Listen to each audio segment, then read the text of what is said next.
श्री चंद्रशेखर आजाद। धन्यवाद सभापति जी। आज हम संविधान की गौरवशाली यात्रा पे जो 75 साल की बात कर रहे हैं।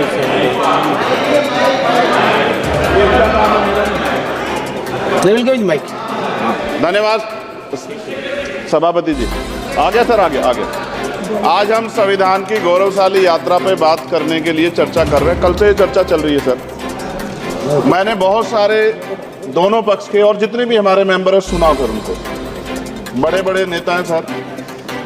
इसके भाग 1 में लिखा हुआ है India that is Bharat, Hindustan नहीं लिखा हुआ है सर।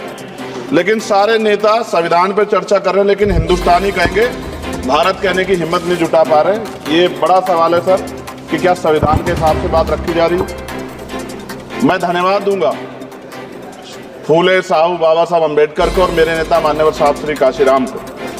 25 नवंबर 1949 को संविधान को सौंपते हुए डॉक्टर बाबा साहब अम्बेडकर ने कहा था कि 26 जनवरी 1950 को हम विरोधाभास भरे जीवन में प्रवेश करने जा रहे हैं। राजनीतिक जीवन में तो हमारे पास समानता होगी, लेकिन सामाजिक और आर्थिक जीवन में असमानता होगी। क्या ये चुनौती आज 75 साल बाद दूर हुई है? भारत ने 26 जनवरी 1950 को संविधान लागू होने के साथ खुद को एक संप्रभु लोकतांत्रिक और गणतांत्रिक राज्य होने का ऐलान किया। लेकिन सर उस समय संविधान की स्थिति ये थी कि जैसे गांव का कोई आदमी, मैं 50 की बात कर रहा हूं, वो 50 साल पहले शहर में आ जाता और बड़े लोगों की महफिल में चला जाता, उस जहां वो खाना खा रहे हो, और वो टेबल पे नैपकिन को खा के जो है ये कहता कि ये तो फीका, क्योंकि वो जानता ही नहीं था, वो समझता नहीं था संविधान कोई संविधान है क्या। संविधान उसके लिए महज दस्तावेज था। ये जिम्मेदारी थी राजनीतिक दलों पे कि वो संविधान को व्यवहार में लेके आते। और इसके इतने सारे आर्टिकल हैं, अगर इनको व्यवहार में लाया जाता तो मुझे लगता कि आज देश बहुत बदल गया होता।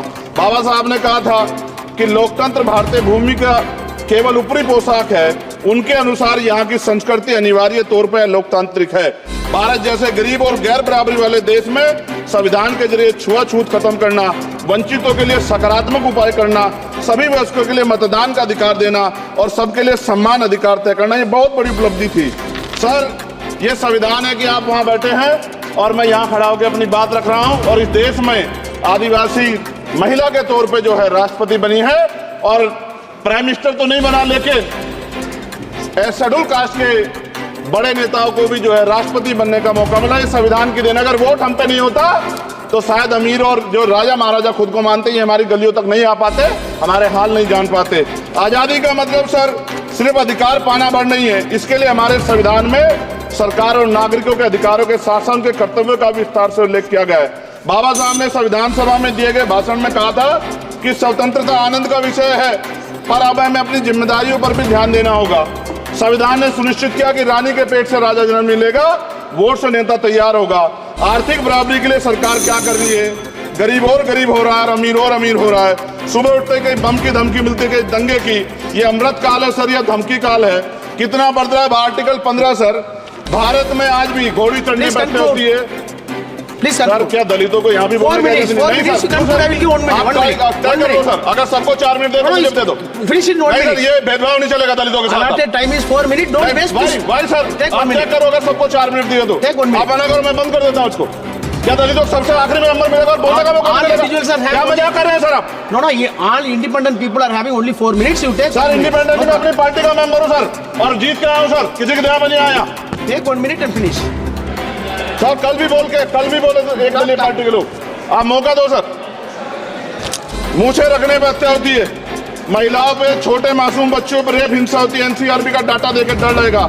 यही 1 किलोमीटर में संविधान को जला गया, और महाराष्ट्र के परभनी में अभी भी संविधान को नष्ट किया गया, उसकी कॉपी को। आर्टिकल 25-26 में संविधान में सभी को धार्मिक आजादी। कहाँ है दलितों की, मुसलमानों की, जैनों की, बौद्धों की, ईसाइयों की? छत्तीसगढ़ में सतनामी समाज को संविधान की अपनी धार्मिक आजादी के आधार पर जो है उनको अपमानित करके जेल में बंद कर दिया। संभल, अजमेर, अयोध्या सब इसका उदाहरण है। आज ये सरकार आलोचना डरती है। कितने लोग जेल में बंद है? मिरान हैदर, खालिद सैफी, उमर खालिद खान, सिफा खान, गुलफ्ता फातिमा और आजम खान साहब राजनीतिक विरोध में बंद है। सरकार यहाँ बैठी है, सरकार सामाजिक न्याय की बात करती है। बताए कितने दलित मुख्यमंत्री बना रखे हैं आपने? 13 ज्यादा सरकार स्टेट में सरकार है। कितनी महिला मुख्यमंत्री है? आपकी सरकार ने सुप्रीम कोर्ट के आदेश के बाद रिजर्वेशन प्रमोशन में जारी नहीं किया, और ओबीसी को पॉलिटिकल रिजर्वेशन आप देंगे नहीं देंगे, आप बताने का काम करें।